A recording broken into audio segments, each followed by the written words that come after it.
చేస్తున్నాం.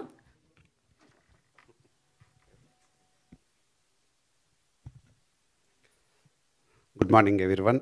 ఇక్కడికి వచ్చేసిన పాత్రికేయ మిత్రులకి, స్టేజ్ మీద ఉన్న సురేష్ గారికి, మా హీరో గారికి, డైరెక్టర్ గారికి, మా ఫ్రెండ్ ధనంజయ్ గారికి, హీరోయిన్ గారికి అందరికీ నా హృదయపూర్వక ధన్యవాదాలు. ఈ మూవీ వినోదంతో పాటు ఒక మంచి ఎలిమెంట్ ఉన్న మూవీ. సామాజికంగా ప్రాధాన్యం ఉన్న ఎలిమెంట్స్ని తీసుకొని ప్రేక్షకుడు ఆలోచించే విధంగా కొన్ని ఎలిమెంట్స్ని దీంట్లో ఈ కథలో ఇమిడించడం జరిగింది. ఈ మూవీ డెఫినెట్గా మంచి యాక్షన్ థ్రిల్లర్ మూవీ, మంచి ఎమోషన్ ఉన్న మూవీ. ఈ మూవీలో విజయ్ ఆంటోనీ గారు చాలా చక్కగా అద్భుతమైన పెర్ఫార్మెన్స్ ఇచ్చారు.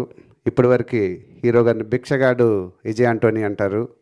ఈ మూవీ రిలీజ్ అయిన తర్వాత భిక్షగాడు భద్రకాళి హీరో విజయ్ ఆంటోనీ అంటారు తప్పనిసరిగా.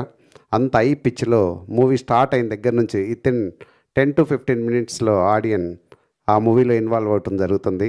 అక్కడ నుంచి హై పిచ్లోనే మూవీ అప్ టు ఎండ్ వరకు ఉంటుంది. చాలా చక్కగా నేరేషన్ చేశారు డైరెక్టర్ అరుణ్ గారు. ఈ మూవీని మంచి విజన్, థింకింగ్, నేరేషన్ చాలా చక్కగా చేశాడు. అలాగే మ్యూజిక్, మా హీరో గారు ఈ మ్యూజిక్ ఇవ్వటం చాలా, ఆల్రెడీ 1-2 సాంగ్స్ చూశాను. చాలా చక్కగా, చాలా ఎమోషనల్గా మ్యూజిక్ ఇచ్చారు. అలాగే హీరోయిన్ తృప్తి చాలా బాగా మూవీలో యాక్ట్ చేసింది, మంచి తృప్తిగా. అలాగే ధనంజయ్ గారు చాలా పెద్ద పెద్ద బ్యానర్లకి ఆయన సీఈఓగా పనిచేసి ఆయన చాలా తమిళ సినిమాలను ప్రొడ్యూస్ చేసి అక్కడ చాలా సినిమాలను డిస్ట్రిబ్యూట్ చేస్తూ ఉంటారు ధనంజయ్ గారు.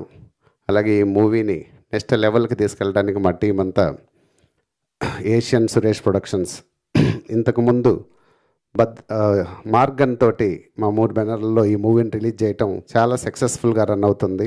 సో ఈ టీంని ఒక లక్కీ టీమ్గా నేను భావిస్తున్నాను. అలాగే ఈ మూవీ కూడా మా 3 బ్యానర్లో రిలీజ్ అయ్యి పెద్ద హిట్ అవుతుందని ఆశిస్తున్నాను.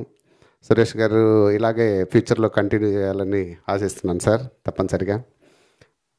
అలాగే మన స్పిరిట్ మీడియా కానీ, రానా గారు బ్యాక్ ఎండ్లో ఎంతో, హీరో దగ్గుపాటి రానా గారు ఎంతో సపోర్ట్ చేస్తున్నారు వాళ్ళ టీం నుంచి. వాళ్ళ డిస్ట్రిబ్యూషన్ హెడ్ ప్రవీణ్ కానీ ఎవ్రీ సెకండ్ ఫాలో చేస్తా మాకు బ్యాక్ ఎండ్లో చాలా సపోర్ట్ చేస్తున్నారు. చాలా కృతజ్ఞతలు తెలియజేసుకుంటున్నాను మీడియా ముందు. అలాగే పిఆర్ఓ వంశీశేఖర్, అలాగే ఫంక్షన్ మన యువి వెంకట్ గారికి అండ్ టీం మొత్తానికి ఇక్కడ పేరు పేరున నా కృతజ్ఞతలు తెలియజేసుకుంటూ ఈ సినిమాని వరల్డ్ వైడ్ ఆల్ లాంగ్వేజెస్లో సెప్టెంబర్ 5th రిలీజ్ చేయాలని ప్లాన్ చేస్తున్నాం. సో అందరూ సపోర్ట్ చేయాల్సిందిగా మీడియా మిత్రుల్ని, యూట్యూబర్స్ని, ఆల్ డిజిటల్ ఎంటైర్ టీమ్ని మనస్ఫూర్తిగా కోరుకుంటున్నాను. Thank you so much. జై Telugu cinema. Thank you sir.